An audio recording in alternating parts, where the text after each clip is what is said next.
2시간 전에 마감한 트레이더가 생생하게 전하는 글로벌 마켓 리뷰 델타원입니다. 우리 증시는 한참 횡보하다가 장 마감 무렵 급등 마감하였고, 해외 시장은 나스닥이 또 눌린 반면 다우지수는 내내 매수세가 들어와서 종가 무렵에는 1.16%의 폭등으로 마감하였고, 유럽 증시도 종가 고가로 마감하였습니다. 그리고 어제는 오펙 플러스 회의가 있었죠. 트레이딩 하시는 분들에게는 좋은 교훈이 될 수 있는 사건이었기 때문에 재밌게 들어보시면 좋겠습니다. 먼저 아시아 세션 리뷰 갑니다. 우리 증시는 개장 후 또 눌림이 있었으나 장중 내내 외국인이 선물 매수가 시장을 받치는 상황에서 변동성은 더 이상 빠지지 않았어요. 그러니까 하루 종일 횡보를 했는데요. 시장의 공격적인 매도세가 사라진 상황에서 점점 선물 베이시스가 개선되자 프로그램 차익 매수가 들어오기 시작했고, 장마감 무렵 슈퍼개미가 또 콜옵션을 100억 넘게 지르면서 지수는 급등으로 마감하게 됩니다. 연말을 앞두고 이 슈퍼개미가 그동안에 옵션을 매수하던 동일한 인물인지는 알 수 없습니다만 매매를 좀 조급하게 하는 것 같아서 안타까운 생각이 듭니다. 여하튼 슈퍼개미는 또 콜옵션 335를 약 5,000개 가까이 매수를 하였는데, 장마감 직전 그러지 않아도 유동성이 적은 상황에서 이렇게 대량의 옵션 매수가 강하게 들어오니까 오후 3시에만 프로그램 차익 매수가 무려 500억이 또 빠르게 들어와요. 덕분에 장마감이 모습은 아름다운 윈도우 드레싱의 모습으로 마감되는데, 월말 마감을 이런 식으로 하면 오히려 후폭풍을 세게 맞죠. 아직 우리 시장이 펀더멘털이 개선된 것도 아니고 연말 장세에 몸을 사리는 것이 맞은데, 이런 거친 옵션 매수 플레이는 결국 계좌를 갉아먹을 뿐입니다. 다시 시황으로 돌아가서 종합주가지수는 2535포인트로 종가 고가 마감을 했지만 선물 미결제 약정은 오후 들어서 감소하기 시작해서 오늘 하루에만 무려 6,400계약 넘게 감소를 했어요. 한마디로 한 사이클 끝났다는 겁니다. 마감이 미결 수준은 28만 4천 계약 정도 되는데 12월 만기까지 지금 2주도 안 남았죠. 여기서 선물 미결을 위로 더 쏘기도 부담스럽고 아래로 쏘기도 부담스러워요. 하지만 이제 시장이 정점을 찍었다면 다음 주에는 아래쪽이 열릴 수 있겠다, 이런 생각이 듭니다. 옵션 시장에서는 시장 참여자들이 여전히 안일한 모습을 보이고 있습니다. 오후 3시에 슈퍼개미 무리한 콜옵션 매수로 베팅으로 잠깐 변동성이 증가하긴 했지만 그것을 제외하면 하루 종일 변동성 매도가 시장을 지배하였고, 옵션 미결 현황을 보면 계속해서 335선으로 조여 들어가는 게 아닌가 싶어요. 한편 시장이 상승으로 높은 델타의 풋옵션 미결이 계속 증가하는 것은 부담스러운 일인데요. 이제 얼추 미결 수준이 맞춰졌어요. 그래서 다음 주부터는 시장이 방향성 한번 보이고 횡보하는 그런 재미없는 장이 될 가능성이 큽니다. 그리고 이제는 위쪽만이 아니라 아래쪽으로도 열릴 수 있을 것 같은데요. 결국 이번 만기까지는 계속해서 그냥 종합주가지수 2500 싸움이 되지 않을까 해요. 물론 언더슈팅을 약간 준다 하더라도 2430선에서는 또 단단히 방어를 하려는 모양새인데요. 하락이 나온다 하더라도 급락보다는 점진적 하락의 가능성이 훨씬 높다고 보고 있습니다. 참고로 5분봉을 한 20거래일 정도 압축해서 볼게요. 보면서 얘기할게요. 이 차트인데요. 이거는 한 10분봉이긴 해요. 근데 이렇게 압축해 보면 이 자리가 337선이에요. 이게 지난 20일 시장이 레벨업을 하고 나서 21일이 첫 번째 눌림 자리죠. 이 중심 자리 337. 여기를 이제 이 마른 모의 좌측 꼭지점이라고 하고, 27일 기록한 저점 여기 333.85선인데 이걸 마른 모의 하단 꼭지점, 그리고 이날 종가 직전에 이 자리가 다시 이 337선이거든요. 그래서 이 마름모가 형성되고 나니까 이거 월말 드레싱 나올 수 있겠다, 또는 12월은 강세장이다, 이렇게 본 쪽에서 이 숏을 청산하면서 이런 급등이 나왔다, 이렇게 보고 있어요. 근데 이런 것은 전형적인 피크아웃 신호예요. 지금이 강세장이라면 당연히 종가에 매수 붙는 게 맞죠. 근데 저는 지금도 약세장이라는 생각 변함없어요. 최소한 한국 시장만큼요. 자, 이제 유럽 세션 넘어갈게요. 유럽 증시는 오늘도 강세를 보였습니다. 지금 4거래일 연속 강세를 보이고 있는데, 특별히 재밌던 것은 영국 증시예요. 영국 증시가 드디어 언더슈팅을 주고는 강력한 쇼커버를 했어요. 이번 상승장에서 철저히 소외된 증시가 영국이라는 거 여러 차례 이야기했었는데, 심지어 최근 4일 동안 유럽이 반등을 한데도 영국은 갭상승하면 또 밀렸는 그런 음봉이 나왔어요. 오늘 개장 후에도 유럽이 또 오른데도 불구하고 영국은 개장과 함께 스탑로스가 나오면서 무려 마이너스 0.7%를 다이렉트로 밀었습니다. 참고로 영국 증시는 여타 유럽 증시에 비해서 변동성이 낮은 편이에요. 그래서 0.6%를 기준으로 그 이상의 변동률이 발생하면 영국은 오늘 크게 움직였다, 이렇게 볼 수 있습니다. 여하튼 0.7% 밀었다가 거기서 한 번도 쉬지 않고 또 스트레이트 반등을 해서 1.2% 상승을 마감했어요. 참 역대급 반전이었죠. 이따가 미국 세션에서 이야기하겠지만 미국 증시도 굴뚝주 중심으로 강력한 상승이 있었어요. 그래서 며칠간의 시장 흐름은 그냥 전형적인 숏 커버링 장세다라고 보고 있습니다. 채권 시장은 장기물 중심으로 조정을 받았는데요. 차례차례 발표된 경제 지표들을 보면서 차익 실현이 기회로 삼았던 것 같아요. 눈여겨볼 것은 독일이 소매 판매가 드디어 그 전월 대비 1.1% 플러스로 돌아섰다는 것인데요. 이것은 독일이 유럽이 환자 상태에서 조금은 깨어나는 게 아닌가 이런 신호가 될 수 있을 것 같기도 해요.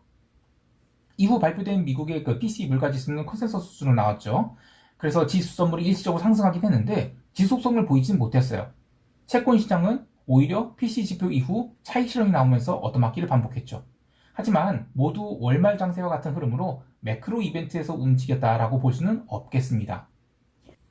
통화시장도 등락이 컸는데요. 월말을 앞두고 그동안 강세를 보였던 유로, 엔, 파운드가 제법 강하게 눌렸습니다.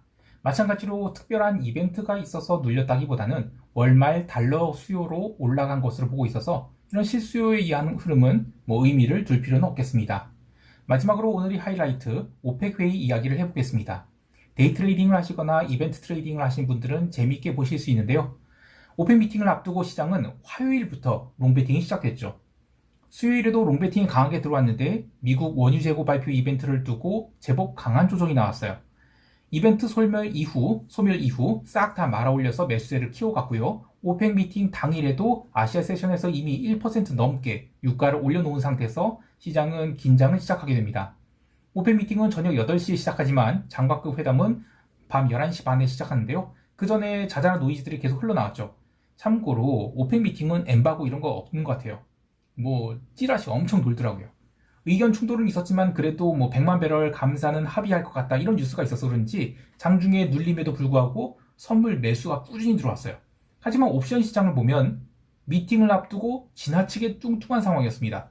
콜옵션은 물론이고 풋옵션도 마찬가지였죠.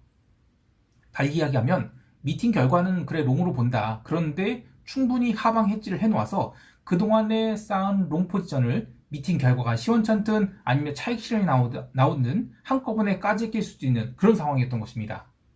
감산 발표가 이제 11시 한 33분 그 정도에 나왔던 것 같은데 발표 이후에 잠깐 기름이 올랐어요. 그러다가 차익 실현 막기 시작했고요. 이후에 더 못 올라가면서 0시 30분 이후에는 매도에 동참한 트레이더들이 늘어났죠. 그래서 당일이 상승분을 모두 되돌려주게 됩니다. 자, 여기서 핵심. 트레이더라면 이때가 오히려 매도를 칠 찬스예요. 아니 상승분을 모두 되돌려줬는데 이 바닥에서 왜 매도냐 라고 하실 수 있죠. 자, 또 컨센서스 수준의 100만 배럴 감산 합의도 잘했어요. 근데 왜 매도냐 하실 수 있죠. 자, 이것은 그 전을 봐야 되는데요. 이벤트를 앞두고 4월 전부터 계속 롱이 들어왔기 때문에 차익 실현을 기다리고 있던 투자자들이 기존 지지선을 하나씩 깨기 시작하면 어쩔 수 없이 매도에 동참할 수밖에 없는 것을 이용하라는 것입니다. 그래서 그때 이후로 유럽 마감 때까지 텍사스 기름은 4달러 넘게 빠졌어요. 고점 대비로 하면 거의 5%가 스트레이트 하락을 했는데 근데 그래도 이제 브렌트 기름은 80달러에서 지지를 받았죠.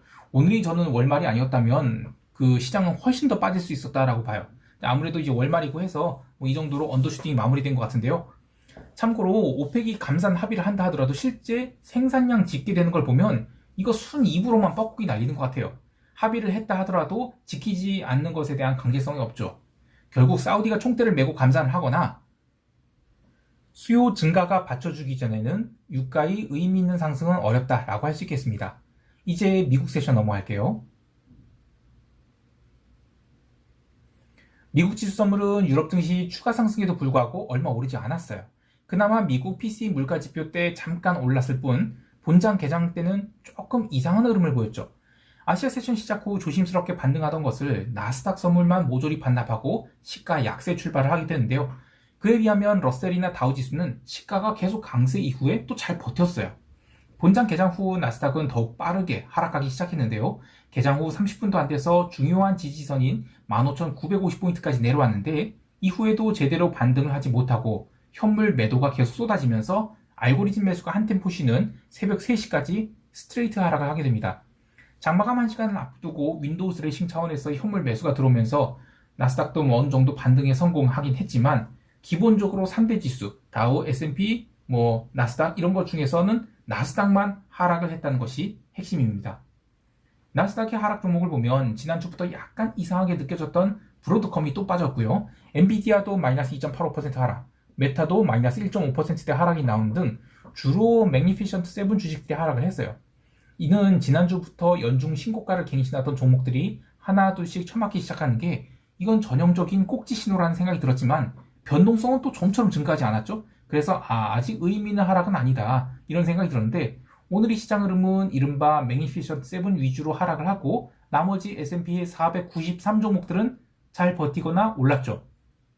즉 오늘 이 시장 흐름은 전형적인 차익 실현이 장이지 아직 뭐 시장이 강하게 부러지거나 그럴 장은 아니라는 생각이 들었습니다. 몇 개 종목 더 보면 대표적인 증권주인 찰스 슈왑이 급등을 하고 있고요. 또 로빈후드도 오늘은 뭐 고점에서 매도가 나오긴 했지만 그래도 8달러 저점에서 빠르게 10% 상승을 했어요. 11월 한 달 동안 이 매그니피션트 7만 반등한 게 아니라 JP모건 이런 금융주들 엄청나게 반등했죠. 거의 뭐 스트레이트 반등을 했는데 이게 최소한 옆으로 눕기 전에는 폭락 같은 것은 쉽지 않겠다는 생각이 듭니다. 변동성은 약간 랜덤한 흐름을 보여줬는데요. 장이 크게 눌리진 않았으니 뭐 변동성이 의미 있게 증가하진 않았죠. 요게 일종 변동성 차트인데요.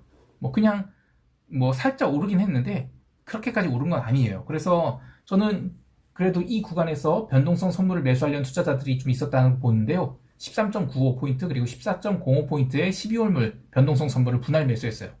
다음 주에도 이 주중반에 아시아 세션이 상승으로 뭐 현물이 갭상승 나온다 미국. 그러면 변동성 찌그러지겠죠? 그때마다 또 변동성 매수를 늘려가도록 하겠습니다.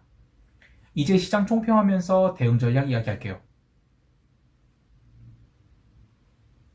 우리 증시는 전일 장마감 무렵 억지로 좀 당겨놓은 것들을 빠르게 토해낼 가능성이 있어요. 이미 야간 선물 시장에서 마이너스 0.5% 밀어놨죠. 그리고 우리 시장의 최근 상승 흐름이 반도체에 집중되어 있어서 계속해서 종합주가지수 2500선을 중심으로 한 박스 장세로 회귀할 것을 보고 있습니다. 종가에 콜옵션 매수 베팅을 한 개인들이 과연 포지션을 어떻게 정리하는지 또는 오버나잇을 할지 이런 것도 궁금한데요. 이 슈퍼개미가 너무 엇박자를 타는 것 같아서 좀 안타깝습니다. 해외 시장에 대해서는 지수 매매는 최대한 자제하고 있습니다. 다우지수가 종가까지 급등 마감한 것은 월말 장세의 흐름이었다라고 보는데 이렇게 되면 하루 더 오를 수 있을 것 같아요. 근데 이제 토요일 새벽에 ISM 제조지수 발표 있죠? 또 주말을 앞두고 오버나잇 포지션 한다는 게 조금 부담스러울 것 같아요. 하지만 금요일 시장 또한 좌우지수 중심으로 강세를 보인다. 그러면 그동안에 눌려있었던 이른바 493개 종목들이 12월에도 계속 살아나면서 시장을 받치는 그런 계기가 되지 않을까 해요. 즉 하락이 나온다 하더라도 폭락 같은 건 쉽지 않겠다 이렇게 보고 있습니다. 엔화 강세콜 포지션은 개장과 함께 모두 청산해버렸습니다. 충분히 이익을 낸 것도 그렇지만 이제 통화옵션 만기가 2주 안쪽으로 들어왔죠. 그래서 이제부터는 롱감마 플레이어들이 들어올 수 있어요. 그래서 정신건강상 청산을 했는데 12월에 어떻게든 엔화가 150엔 이하에서 마감한다. 그러면 내년은 엔화의 해가 될 가능성이 크겠습니다. 오늘도 성공투자하시길 바라고요. 이상 델타원이었습니다. 감사합니다.